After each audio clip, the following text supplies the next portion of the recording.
Please maintain hygiene.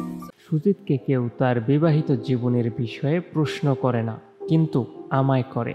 এই এক জিনিস মায়া সিনেমার প্রমোশনের সময়ও হয়েছিল। বাংলাদেশেও সবাই সুজিতকে ভারতের পরিচালক হিসেবে চেনে, আর আমি তার স্ত্রী। এটা অত্যন্ত দুর্ভাগ্যের। আমি আন্তর্জাতিক স্তরে কাজ করি, পিএইচডি করেছি, অভিনেত্রীও। সেগুলো যথেষ্ট নয় আমার পরিচয়ের জন্য? আমায় কেন কারো স্ত্রীর পরিচয়ে পরিচিত হতে হবে? এমনটাই জানিয়েছেন দেশের জনপ্রিয় অভিনেত্রী রাফিয়াত রশিদ মিথিলা।